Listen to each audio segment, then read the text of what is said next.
Hi hello மக்களே வணக்கம். நான் உங்கள் ஜெபிஜி. இன்றைக்கி நாம் வந்து வாகமனில் மஞ்சுளா ஹோம் ஸ்டேங்கிற இடத்துல தாங்க தங்கியிருக்கோம். இவர் வந்து இதோட ஓனர் வந்து பின்னாடி ஒரு ஃபார்ம் ஹவுஸ் வச்சுருக்காரு. அந்த ஃபார்ம் ஹவுஸை பற்றி தான் பார்க்க போகிறோம். அது மட்டும் இல்லாமல் அவர் வந்து ஃபுல் அண்ட் ஃபுல்லாக இயற்கை விவசாயம் மட்டும்தான் பண்ணுறாரு. மஞ்சுளா ஹோம் ஸ்டேயோட ஓனர் மறுபடியும் ஆர்கானிக் ஃபார்மிங் பண்ணுறவரு இருக்காங்க. நான் உங்களை பற்றி சொல்லுங்கள். என்னோட பேர் வந்து பாக்யராஜ். நான் வாகமன் இடுக்கி டிஸ்ட்ரிக்டில் தான் இருக்கேன், கேரளாவில். நான் வந்து ஆர்கானிக் ஆகிட்டு பின்ன அதுக்கு விவசாயமும் அதோட பக்கம் நாங்கள் ரூம்ஸும் பண்ணிக்கிட்டு இருக்கோம். அதாவது ஹோம் ஸ்டே ஆகிட்டு கொடுத்துக்கிட்டு இருக்கோம். வருத கெஸ்ட்டுக்கு வந்துட்டு எங்களோட ஆர்கானிக் விவசாயத்துக்கு வந்து விருப்பம் இருக்கவங்களுக்கு வந்து நாங்கள் ப்ரொமோட் பண்ணிக்கிட்டு இருக்கோம். எங்களோட கோரிக்கை வந்து ஆர்கானிக் தான். நாங்கள் செய்ய, அதாவது தலைமுறையாக செய்துக்கிட்டு இருக்கிறோம். எங்களோட நின்று போகாமல் இருக்கிறதுக்கு, அடுத்த தலைமுறைக்கு நிற்கிறதுக்கு வந்து கேட்குறவங்களுக்கு நாங்கள் வந்து ஆர்கானிக் ப்ரொமோட் பண்ணிக்கிட்டு இருக்கோம். நாங்கள் மெயினாகிட்டு வந்துட்டு ரொம்பலாம் கிடையாது, சிம்பிளாக நாங்கள் பண்ணிக்கிட்டு இருக்கோம். அதனால் எங்கள் ஒரு குடும்பம் இதாக செய்கிட்டு இருக்கோம். அதாவது என்னோட 2 பசங்க, என்னோடய ஒய்ஃபும், எங்கள் அம்மா, நாங்கள் 5 பேரும் வந்து இந்த விவசாயத்தால் மட்டும்தான், அதாவது ஆர்கானிக் விவசாயத்தால் மட்டும்தான் நாங்கள் இவ்வளோத்துக்கும் வளர்ந்து வந்திருக்கோம். இந்த ரூம்ஸ்னாலுமே நாங்கள் வந்து ஆர்கானிக் விவசாயத்தால் நாங்கள் சம்பாதிச்சது தான். எல்லாமே எங்களுக்கு வெளியில் செப்பரேட் வேறு பிஸ்னஸ் ஒன்றும் கிடையாது. விவசாயம் கொண்டு தான் நாங்கள் செய்து வந்திருக்கோம். எங்கள் விவசாயத்தை வந்து நாங்கள் காணிக்க நீங்கள் வேணால் பார்த்துக்காங்க. சரி வாங்க போகலாம். இதாங்க அவங்க ஃபார்ம், வாங்க உள்ள போகலாம். இது வந்து கொஞ்சம் சோளம் போட்டிருக்கோம். அதாவது நம்ம ஊரில் இருக்க, தமிழ்நாட்டில் இருக்க சோளம் தான்.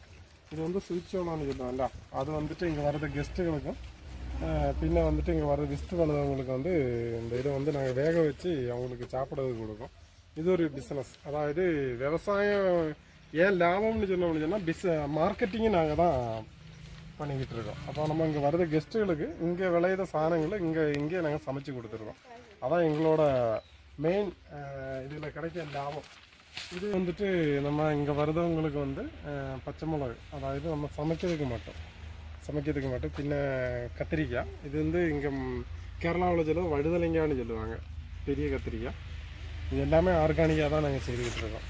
பின்ன இது நீங்கள் சிப்ஸ் போடுவீங்கல்ல, சிப்ஸ் போட நேந்திரவாழை அந்த இருக்க கண்ணு.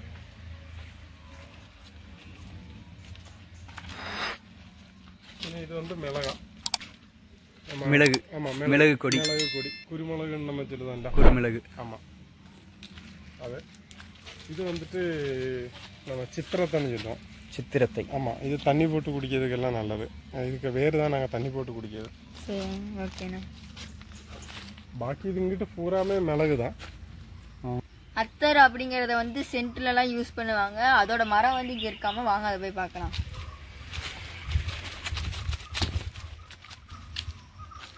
அதோட கண்ணு தான் இது.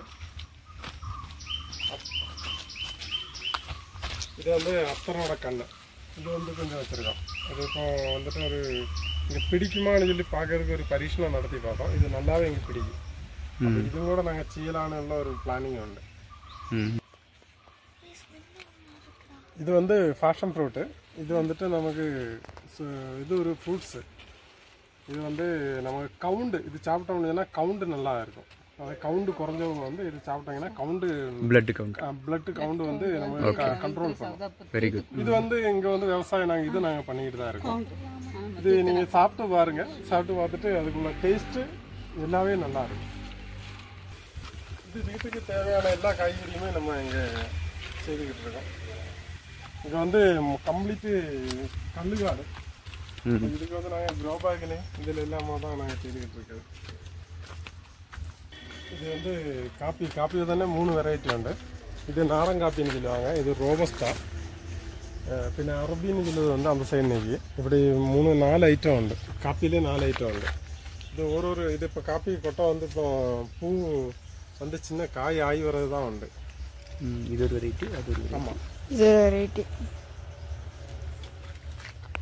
கேரளா டிபார்ட்மெண்ட் வந்து எங்களுக்கு நல்லா சப்போர்ட் பண்ணுது. அதாவது விவசாயத்துக்கு நல்லா சப்போர்ட் பண்ணுது. எனக்கு வந்து கேரளா சர்க்கார்லேருந்து ஒரு, அதாவது ஸ்பான் ப்ரொடக்ஷன் யூனிட், அதாவது காளானோட விதை பண்ணதுக்குள்ள சப்சிடி தந்தாங்க. அதாவது 11 லட்சம் ரூபா நாங்கள் கையிலிருந்து போட்டப்போ அதில் வந்துட்டு அவங்க எனக்கு வந்து 4.5 லட்சம் ரூபா தந்தாங்க. இது வந்து பேக்கிங் ஹவுஸ், அதாவது ஹை ப்ராடக்ட் செய்யறதுக்குள்ள ஒரு பேக்கிங் ஹவுஸ் வேணும்னு கேட்டிருந்தேன். அவங்க வந்து அதில் வந்துட்டு நமக்கு 4 லட்சம் ரூபா முடக்கி நான் ஒரு பில்டிங் பண்ணப்போ 2 லட்சம் ரூபா சப்சிடி தந்தாங்க. அது கேரளா சர்க்காரில் இங்கே வந்து நமக்கு விவசாயத்துக்கு வந்து நல்லா சப்போர்ட் பண்ணுதாங்க, பிரச்சனை கிடையாது. Very good. இது வந்துட்டு நம்ம அங்கே பார்த்ததுங்காட்டி இது ஒரு டிஃப்ரெண்ட். அது ரோபஸ்டா நாடை நம்ம பார்த்தோம். இது வந்து அரபின்னு சொல்லுவாங்க, அது அந்த ஒரு வெரைட்டியில் உள்ளது.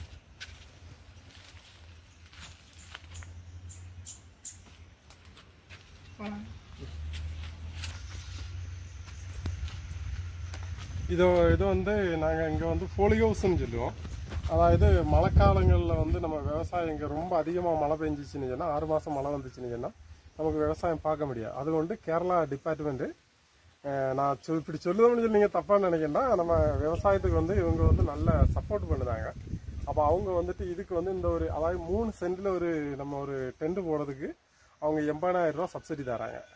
அப்போ அது நமக்கு நம்ம கையிலிருந்து காசு போட வேண்டிய தேவை கிடையாது. அவங்க வந்து இப்போ 80,000 ரூபா தராங்க. 3 சென்டில் ஒரு மேலே மல்டிங் ஷீட்டு போட்டு சைடில் க்ரீன் நெட் வச்சு மறைச்சிட்டோம்னு சொன்னால், அதாவது மற்றுள்ள கீடங்கள் உள்ள வராது, பூச்சிப்பட்டை உள்ள வரையும் செய்யாது, நமக்கு ஆர்கானிக் ஆகிட்டு பண்ணலாம். அப்போ நாங்கள் இதில் வந்து பெரும்பாலும் வந்து போன தடவை நான் ஸ்ட்ராபெரி போட்டிருந்தேன். அப்போ அவங்க விவசாய அலுவலகத்துலேருந்து வந்து அந்த ஆஃபீஸர் மாதிரி சொன்னாங்க, போன தடவை இந்த ஸ்ட்ராபெரி பண்ணியிருக்கிறது கொண்டு இதில் வந்து நமக்கு எப்பவும் கண்டினியூ போட்டோம்னு சொன்னால் இதில் வந்து விவசாயம் கூடுதல் கிடைக்காது. அப்போ பீன்ஸ் போட சொன்னாங்க. அப்போ இந்த பீன்ஸ் பழைய ஆளுங்க என்னென்னு சொன்னால், எங்கள் தாத்தா எல்லாம் போடுறது என்னென்னா, ஒரு தடவை நம்ம ஒரு பயிர் போட்டோம்னா 2வது வந்து பயர் வர்க்கங்கள் போடுவாங்க. அது என்னன்னு சொன்னால், அதை நான் அதை பார்த்து யோசித்து பார்த்தப்போ எங்கள் தாத்தா சொல்லி தந்து என்னென்னு சொன்னால், இந்த நைட்ரஜன் மண்ணில் உள்ள நைட்ரஜன் கம்மியாகிப்போம். அந்த சமயத்தில் நம்ம பயர் வர்க்கங்கள் போட்டோம்னு சொன்னால் அந்தரீஷத்தில் இருக்க நைட்ரஜனை வலிச்சு பூமிக்கு கொடுக்கும். அப்போ வந்து நமக்கு இந்த யூரியா இப்படி போட தேவை கிடையாதுன்னு சொன்னாங்க. அதுக்காக தான் நாங்கள் ஒரு தடவை கீரை போட்டுட்டோம்னா 2வது தடவை வந்து நாங்கள் என்ன செய்யுதுன்னா, கீரையானது என்னென்னு சொன்னால் அதுக்கு காய் கிடையாது. அப்போ அது மண்ணில் இருக்க நைட்ரஜனை மொத்தம் இழுத்து இலை தான் நமக்கு தரும். அப்போ நைட்ரஜன், அதாவது இலை கூடுதல் வேணும்னா நமக்கு வந்து நைட்ரஜன் தான் தேவை.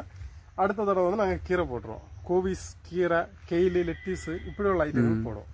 அது இந்த தடவை பீன்ஸ் போட்டிருக்கோம். இது முடியாராச்சு, ஃபுல்லாக தீந்துருச்சு. நாங்கள் இப்படி தான் ஒரு டொயின்னு கட்டிட்டு விதை போட்டு மேலோட்ட ஏற்றி விட்டுருவோம். இதுவும் ஃபுல் ஆர்கானிக்காக தான் பண்ணிக்கிட்டு இருக்கோம்.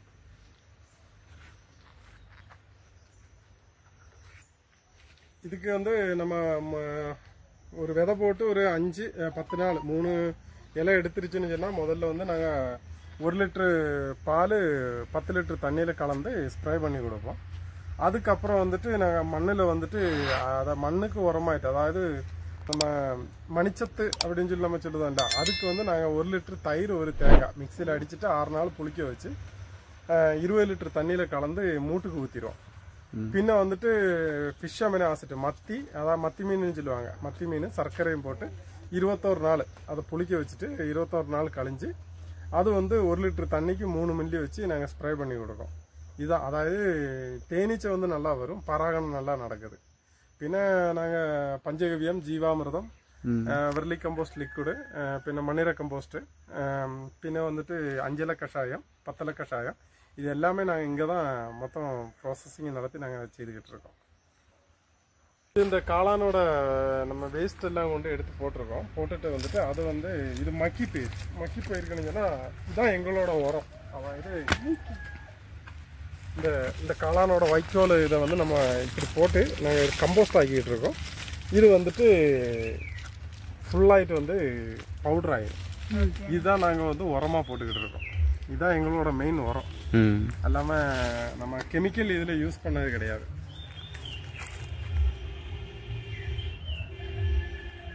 அதாவது ஆர்கானிக் சர்டிஃபிகேஷன் இருக்குது, இந்தியன் ஆர்கானிக் சர்டிஃபிகேஷன் இருக்குது, ஸ்காப் சர்டிஃபிகேஷன் சொல்லுவாங்க, அது நமக்கு இருக்குது. அது ஆல்ரெடி வந்து எனக்கு ப்ரொடக்ஷன் வந்து விற்கிறதுக்கு வந்து சிரமம் கிடையாது.